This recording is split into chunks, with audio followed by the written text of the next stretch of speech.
Assalamualaikum, apa kabar semua? Kembali lagi bersama saya Rizal Fauzi. Di Payday kemarin, selain saya beli Oppo Watch S, saya juga beli Fit 4 Pro dari Huawei.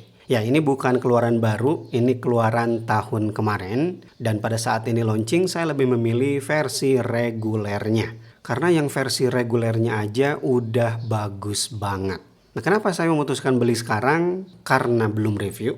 Yang kedua, pengen saya versuskan dengan range harga yang sama, yaitu Oppo Watch S dan juga Amazfit Active Max. Dan di video rekomendasi akhir tahun kemarin, gak ada tuh rekomendasi range harga 2 juta ke atas. Karena smartwatch yang saya review di harga segitu terbilang sedikit. Jadi yang bakal saya rekomendasikan ya yang saya review aja. Oke deh, langsung aja kita bahas ya, Huawei Watch Fit 4 Pro. Desain Huawei Watch Fit 4 Pro kalau saya bandingkan dengan versi reguler ini tuh kerasa jauh lebih tegas. Kalau Fit 4 biasa itu kan sampingnya itu mulus gitu kan, tapi di sini ada patahan-patahan tegas. Apalagi kalau kita lihat di samping kanan di situ ada sayap 3D. Ya itu Huawei nyebutnya kayak gitu. Dan ini sukses bikin kesan smartwatch ini lebih gagah.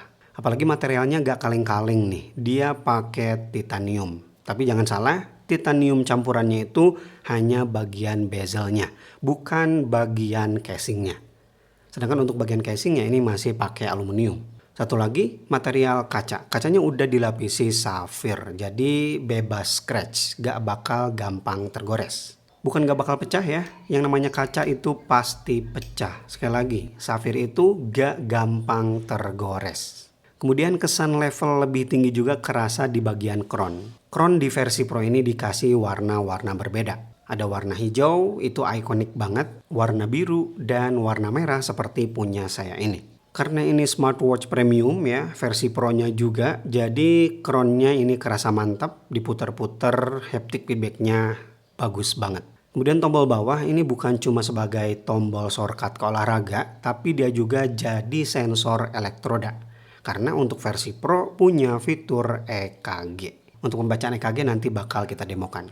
Kemudian strapnya juga dibikin beda ya. Kalau versi reguler itu polosan aja, sedangkan di versi Pro kesan sportinya lebih kerasa. Dan yang saya suka dari Huawei udah lama menerapkan sistem wireless charging. Meskipun smartwatchnya itu harganya di bawah 2 juta. Wireless charging ini seolah sepele, tapi ini lumayan memudahkan kalau kita lagi ngecas. Jadi kita gak perlu ngeker-ngeker ya, ngepasin posisi charger dengan jam. Jadi tinggal taruh aja posisinya, mau miring, mau kebalik, atas di bawah, bawah di atas, tetap bisa ngecas dengan simpel. Tapi kalau kita ngomongin daya tahan baterai, Fit Series itu selalu gak pernah disamain dengan GT Series. Soal baterai ya, Fit Series dari dulu itu baterainya gak pernah sama dengan GT Series. Bayangin, GT series dari Huawei itu kan udah sampai bisa puluhan hari ya, 20 hari lebih. Sedangkan Fit series ya maksimalnya masih sampai 10 hari aja. Dan untuk penggunaan saya kurang dari 1 hari nih, 1 harinya nanti sore ya. Sekarang baru jam 10, posisi baterai di 85%. Ya memang saya menggunakan always on display. Huawei sendiri ngeklaim ya, kalau pakai fitur AOD, smartwatch ini tuh hanya bisa bertahan kurang lebih 4 hari aja. Dan selain menggunakan fitur AOD, saya juga coba tes olahraga untuk strength workout kurang lebih 18 menit. Kemudian bawa tidur juga, fitur-fitur kesehatannya saya aktifkan all day untuk heart rate monitoring dan juga SpO2. Jadi belum saya tes untuk GPS-nya ya. Untuk dimensi nih, kalau saya ukur 44,5 mm.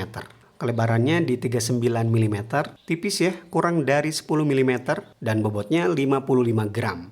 Oke, ini dia Huawei Watch Fit 4 Pro di pergelangan tangan saya 15 cm. Cakep ya. Karena ukurannya memang tadi nggak terlalu gede juga, 44,5 mm.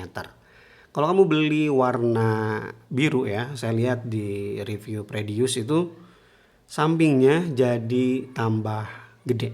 Karena bagian strapnya itu ada tambahan.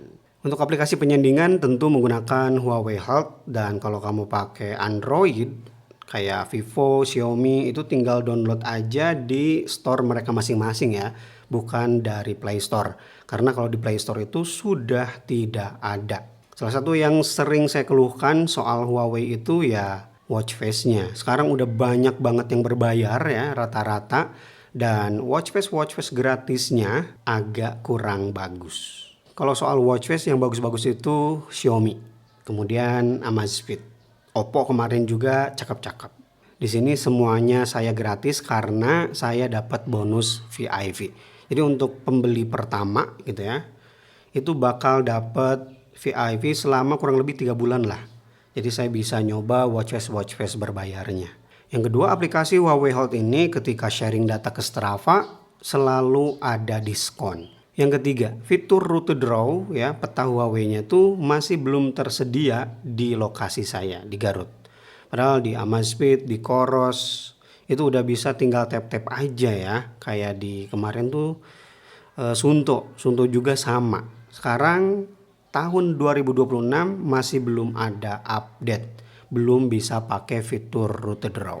Jadi kalau pengen bikin rute sendiri kita harus lari dulu tuh di tempatnya, rekam sendiri, baru rutenya tersimpan dan bisa dimasukin ke jam. Yang keempat, app gallery pertumbuhannya itu terbilang lambat ya. Kalau kita lihat toko aplikasi di Amazfit itu udah banyak banget dan selalu ada update. Di sini masih segini-segini aja. Mungkin ada tambahan tapi kayak 1, 2 tambahan barunya itu. Untuk pelindung layarnya cakep, dia udah pakai Sapphire, displaynya juga gak kalah cakep karena untuk peak brightness-nya udah 3000 nits. Kayaknya sekarang udah jadi standar ya smartwatch di bawah 3 juta. Kalau nggak 3000 nits ya kayaknya ketinggalan sih. Selanjutnya keunggulan versi Pro daripada versi reguler itu ya untuk diving. Ya Fit for Pro ini udah tersertifikasi bisa dibawa nyelam sampai kedalaman 40 meter. Sedikit lebih rendah daripada T-Rex 3 ya. T-Rex 3 itu 45, sedangkan Fit for Pro ini 40 meter. Jadi kena air laut juga harusnya nggak masalah nih. Kemudian ada fitur khusus juga yaitu golf ya. Ini olahraga orang-orang kaya. Jadi saya nggak bisa nyontohin. Dan salah satu yang paling saya suka dari Huawei yaitu sistem UI-nya, user interface atau operasi sistem. Nah sekarang tadi kemarin saya udah dapat update ya. Udah Harmony OS versi 6. Soal smooth, ringan itu udah jelas ya. Kayak hal-hal simpel gini lah ya. Di Huawei itu ada titik kembali kayak gini. Nah kalau kita lihat di bagian setting, di sini juga sudah mendukung broadcast heart rate ya. Kemudian udah support NFC juga nih di koneksi lainnya. Tapi ini bukan untuk bayar-bayar, hanya untuk akses kartu ya. Kemudian soal balas pesan, Harmony OS juga jadi salah satu yang paling depan ya. Bisa balas pakai emoji dan pakai keyboard.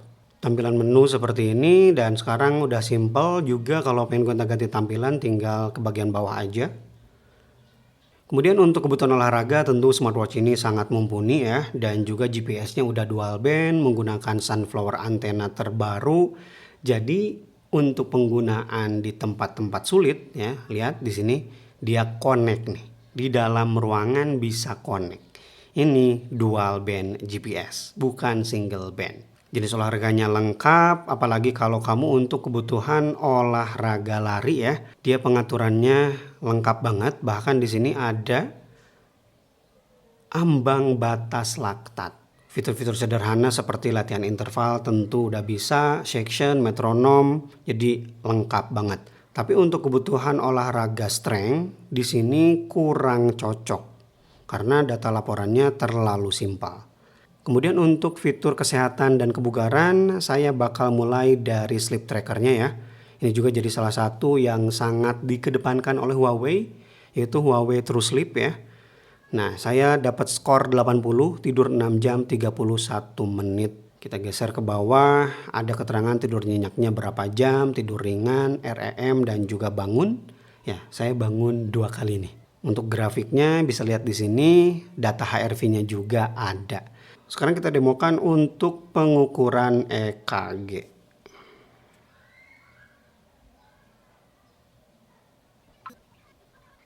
Irama sinus dan normal. Nah, sensor elektroda ini bukan cuma buat ngukur EKG ya, tapi buat aritmi analisis dan juga fitur baru ya, kekakuan arteri. Ini juga sama menggunakan sensor ini. Yap, hasilnya seperti ini, normal, tidak ada kekakuan arteri. Oke, itu dia review telat saya untuk Huawei Watch Fit 4 Pro. Sengaja gak saya bikin sedetail seperti review-review yang lain ya.